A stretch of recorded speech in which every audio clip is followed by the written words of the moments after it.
नमस्कार मित्रों, एक बार फिर से आप सभी का स्वागत है हमारे इस चैनल में। आज की इस वीडियो में टीजीटी पीजीटी चित्रकला की तैयारी के लिए महत्वपूर्ण टॉपिक का अध्ययन करेंगे। आज का जो टॉपिक है वो भारतीय चित्रकला के आदि स्रोत। तो भारतीय चित्रकला के जो आदि स्रोत हैं उनमें जो महत्वपूर्ण ग्रंथ हैं उनके बारे में अध्ययन करने जा रहे हैं।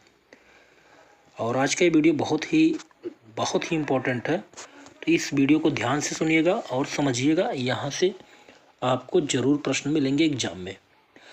तो भारतीय चित्रकला के जो आदि स्रोत हैं उन स्रोतों में सबसे पहले हम देखते हैं चित्रसूत्र। तो चित्रसूत्र नामक ग्रंथ जो है इसके विषय में थोड़ा जान लेते हैं। तो मार्कंडेय मुनि के द्वारा विष्णु धर्मोत्तर पुराण रचा गया है। मार्कंडेय मुनि ने विष्णु धर्मोत्तर पुराण रचा है।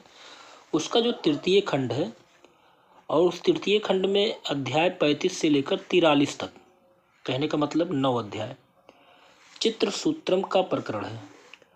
और यह चित्रसूत्र 9 अध्याय में विभक्त है और इसमें महत्वपूर्ण चित्रकला विषयक सामग्री का संकलन है।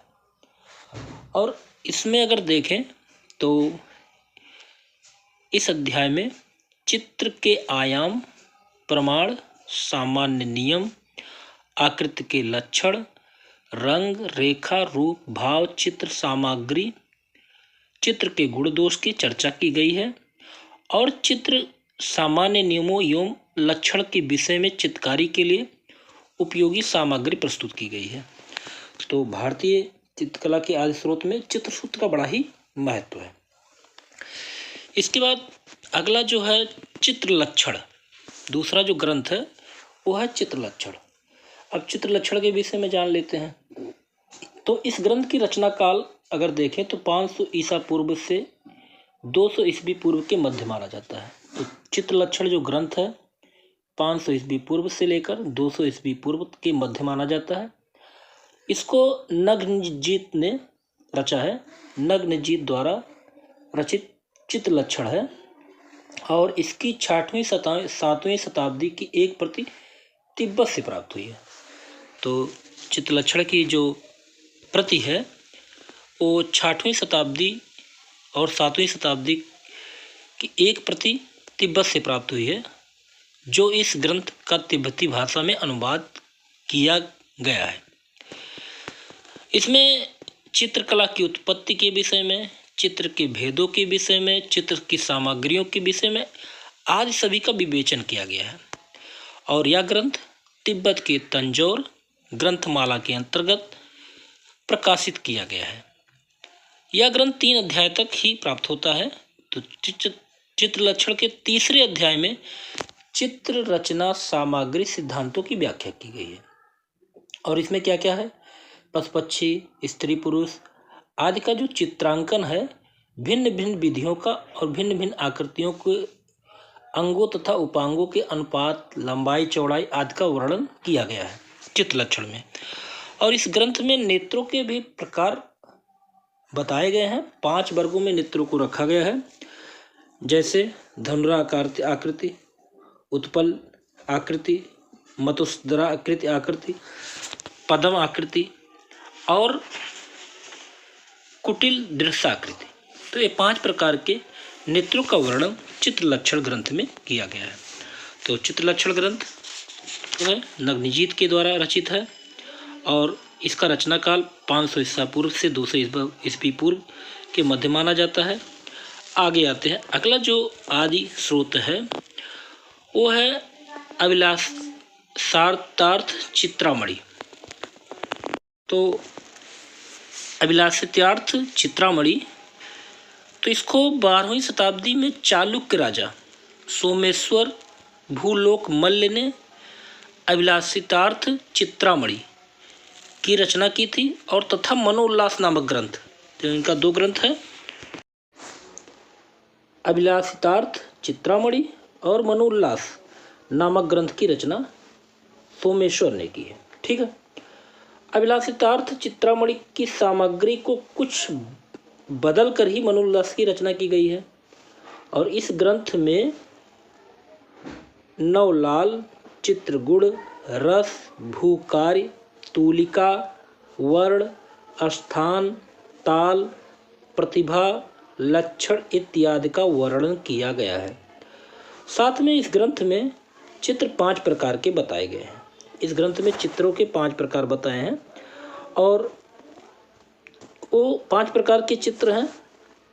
विद्ध चित्र अर्थात सादृश्यपूर्ण चित्र, दूसरा अविद्ध चित्र अर्थात आकस्मिक चित्र, तीसरा भाव चित्र, चौथा रस चित्र और पांचवा धूलि चित्र।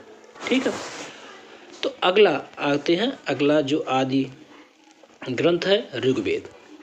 ऋग्वेद की बात करें तो सभी वेदों में सबसे प्राचीन वेद ऋग्वेद है और ऋग्वेद में कला शब्द का सबसे पहले प्रयोग किया गया है। और कुछ बातें इसमें देखते हैं तो ऋग्वेद में चमड़े पर बने अग्नि देवता के चित्र का उल्लेख मिलता है। ऋग्वेद में चमड़े पर बने अग्नि देवता के चित्र का उल्लेख मिलता है। इस चित्र को यज्ञ के समक्ष लटकाया जाता था और यज्ञ की समाप्ति होने के बाद इसको लपेट दिया जाता था। ऋग्वेद में मृग ऋषियों के वंशजों को लकड़ी के काम में दक्ष बताया गया है और ऋग्वेद में यज्ञशालाओं के चारों ओर की चौखटों पर बनी स्त्री देवियों की आकृति का भी उल्लेख हुआ है। इन देवियों में उषा तथा रात्रि की प्रतीक थी। आगे अगला देखते हैं महाभारत। तो महाभारत की बात कर लेते हैं। महाभारत का रचना काल क्या है? 400 ईसा पूर्व माना जाता है। इस ग्रंथ के रचनाकार महर्षि वेदव्यास हैं। ठीक, अब आते हैं महाभारत में क्या वर्णन है उसको जान लेते हैं। तो महाभारत में उषा और अनिरुद्ध की एक सुंदर प्रेम कथा का वर्णन है। ठीक, और इस सुंदर प्रेम कथा के प्रसंग में चित्रकला का उल्लेख भी आया है।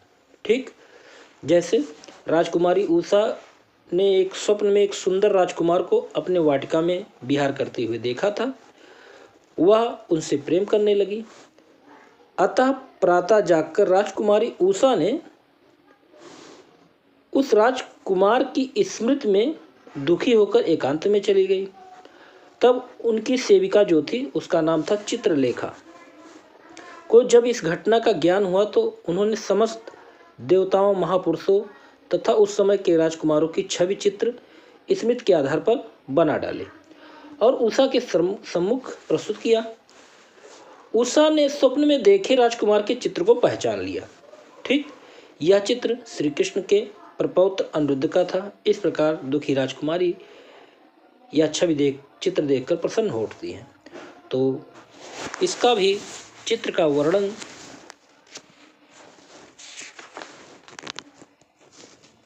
रामायण महाभारत में आया हुआ है। चलिए अगला आदि ग्रंथ देखते हैं। अगला आदि ग्रंथ है रामायण। रामायण में भी चित्र और चित्रकारी का उल्लेख मिलता है। तो सबसे पहले जानते हैं कि रामायण को किसने लिखा? महर्षि वाल्मीकि ने लिखा और 500 ईस्वी पूर्व रामायण की रचना हुई। इसमें महलों, चित्रशालाओं, पालिकों तथा रथों का उल्लेख किया गया है। महलों में जो चित्र थे वह स्वर्णयुक्त चित्रकारी थे और इंद्रजीत के रथ पर मृग तथा चंद्रमा चित्रित होते थे। रामायण रचना काल में अनेक कलाएं चरमोत्कर्ष पर थी। ठीक, जिसमें वास्तु, स्थापत्य, चित्रकला की गणना की जाती है। और इसमें बताया गया जब अश्वमेध यज्ञ हो रहा था उस समय राम ने अपनी सधर्मणी सीता की स्वर्ण प्रतिमा का निर्माण करवाया था और यह प्रतिमा किसने बनाया था? मैं नामक शिल्पी ने। ठीक, तो मैं नामक शिल्पी ने इस प्रतिमा को बनाया था। तो इस तरह से रामायण में भी चित्रकला का उल्लेख मिलता हुआ दिखाई देता है। आगे देखते हैं अगला जो ग्रंथ है अष्टाध्यायी। अष्टाध्यायी 800 ईस्वी पूर्व से लेकर 500 ईस्वी पूर्व के बीच में लिखा गया और इस संस्कृत व्याकरण के जन्मदाता पाणिनि हैं। संस्कृत व्याकरण के जन्मदाता पाणिनि ने अष्टाध्यायी में राज्यों के अंक और लक्षणों की चर्चा करते हुए पशु पक्षी, पुष्प, वृक्ष, पर्वत आदि के चित्रों का वर्णन किया है। चलिए अगला देखते हैं। अगला जो ग्रंथ है वो है नाट्यशास्त्र। ठीक, अब नाट्यशास्त्र बहुत ही इम्पोर्टेंट है। प्रथम शती ईस्वी पूर्व में इसकी रचना हुई है। आचार्य भरत मुनि, इसके रचनाकार कौन है? आचार्य भरत मुनि। तो आचार्य भरत मुनि ने नाट्यशास्त्र की रचना की है और सर्वप्रथम कला शब्द का प्रयोग इसी ग्रंथ में किया गया है और रंगों के मिश्रण संबंधी अनेक विधियों पर प्रकाश डाला गया है। ठीक, तो कला का जो प्रयोग, शब्द के प्रयोग का वर्णन है। कला शब्द का प्रयोग ऋग्वेद में हुआ है, लेकिन कला शब्द के शब्दों का जो प्रयोग हुआ है उसका मतलब क्या है और उसमें रंग मिश्रण अनेक संबंधी विधियों को प्रकाश में डाला गया है नाट्यशास्त्र में। तो रंगों द्वारा जो भाव अभिव्यक्ति होती है उसका भी वर्णन यहाँ पर किया गया है। लाल, पीला तथा श्याम, नाट्यशास्त्र में लाल को, पीले को और काले रंग को मूल रंग माना गया है। याद कर लीजिएगा, लाल, पीला तथा श्याम रंग को मूल रंग माना गया है। इस नाट्यशास्त्र के अनुसार सफ़ेद रंग के परस्पर योग से अनेक रंग बनाए जाते थे। ठीक, अब अगला जो ग्रंथ है मेघदूत, कालिदास द्वारा रचित है। मेघदूत तथा रघुवंश, और दोनों में चित्रकला का वर्णन देखने को मिलता है। दोनों में चित्रकला का वर्णन देखने को मिलता है। जैसे महाकवि कालिदास द्वारा रचित मेघदूत जो ग्रंथ है उसमें बिरहड़े यक्षी द्वारा अपने प्रवासी यक्ष का चित्र बनाने की चर्चा आई है। ठीक, और कालिदास की रचनाओं में स्पष्ट है कि उस समय स्त्री तथा पुरुष दोनों चित्रकारी करते थे। ठीक, स्त्री तथा पुरुष दोनों चित्रकारी करते थे। इस तरह से मेघदूत और रघुवंश में भी चित्रों का वर्णन देखने को मिलता है। रघुवंश में क्या है? रघुवंश में अयोध्या नगरी के चित्रित राजप्रसादों का उल्लेख आया है। वहाँ के प्रसादों महलों में कमल वन मध्य क्रीड़ा करते हुए हाथी तथा हथिनियों को चित्रित किया गया है। ये चित्र इतने सजीव थे कि काल रूपी सिंह ने इसको असली हाथी समझकर अपने नाखूनों से वक्षस्थल विदीर्ण कर डाले थे। ठीक, चलिए आगे देखते हैं। अगला जो ग्रंथ है विनय पिटक है, महात्मा बुद्ध द्वारा जो रचित है पाली भाषा में। बौद्ध ग्रंथ विनय पिटक में भी राजा प्रसेनजित के चित्रित रंग महलों का वर्णन आया है। इस महलों में बड़े बड़े चित्रकार भी थे, रंगीन आकृतियां तथा अलंकारिक आलेखनों से सुसज्जित थे। ठीक, आगे देखते हैं। अगला जो है थेराथोरी गाथा। इस गाथा में राजा बिंबिसार के द्वारा तिस्स को बुद्ध के जीवन के आधार पर चित्रित एल्बम चित्राधार भेंट करने का प्रसंग आया है। तो बिंबिसार के द्वारा तिस्स को बुद्ध के जीवनी के आधार पर एक चित्रित एल्बम भेंट करने का प्रसंग आया हुआ है। अगला जो आदि ग्रंथ है वो है उमंग जातक। उमंग जातक नामक जो ग्रंथ है उसमें चित्र रचना के अनेक प्रकार के उल्लेख मिलते हैं। देवी देवताओं के सभा भवनों में समुद्र, सरोवर, पर्वत, सूर्य, चंद्र, सुमेरु व इंद्र आदि के चित्र कुशल चित्रकारों ने बनाए हैं। ठीक, और प्रसिद्ध इतिहासकार लामा तारानाथ ने भारतीय कला के संबंध में विवेचना करते हुए यहाँ की कला को भगवान बुद्ध के काल से पूर्व प्राचीन माना है। भगवान बुद्ध का जन्म 557 ईसा पूर्व, मृत्यु 477 ईसा पूर्व मानी जाती है। इस समय भित्त चित्रण का विशेष प्रचार था। कला को देवताओं से संबद्ध कहा गया जाता था। यक्ष जो थे वो चित्रक्रम करते थे और यक्ष शब्द दिव्य व्यक्तियों के लिए प्रयुक्त होता था। यक्ष शब्द दिव्य व्यक्तियों के लिए प्रयोग किया जाता था। अगला जो आदि ग्रंथ है वो कामसूत्र है। ठीक, कामसूत्र, तो कामसूत्र वात्स्यायन मुनि के द्वारा रचित है। कामसूत्र वात्स्यायन मुनि के द्वारा रचित है और भारतीय कला का सर्वांगीण विकास इसमें देखने को मिलता है। और उस समय चित्रकला के षष्टांग भेद भी कामसूत्र से निकल कर आते हैं और इसमें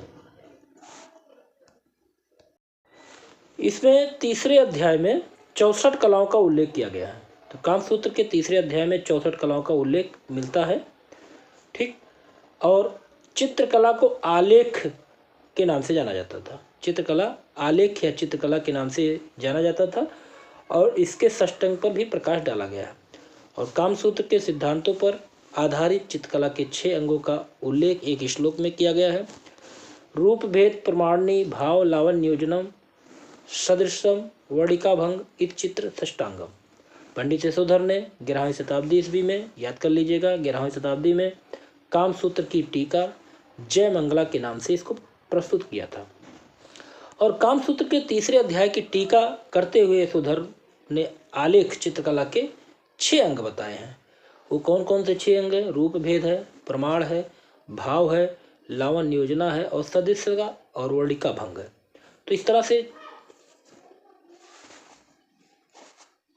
पंडित यशोधर ने जय मंगला नाम से प्रस्तुत कामसूत्र के 3रे अध्याय की टीका करते हुए चित्रकला के 6 अंग बताए हैं। तो यहाँ पे आज ये महत्वपूर्ण टॉपिक था जो कि आपके लिए लाभदायक हो सकता है। अगले वीडियो में फिर ऐसे महत्वपूर्ण टॉपिक के लिए मिलते हैं। नमस्कार।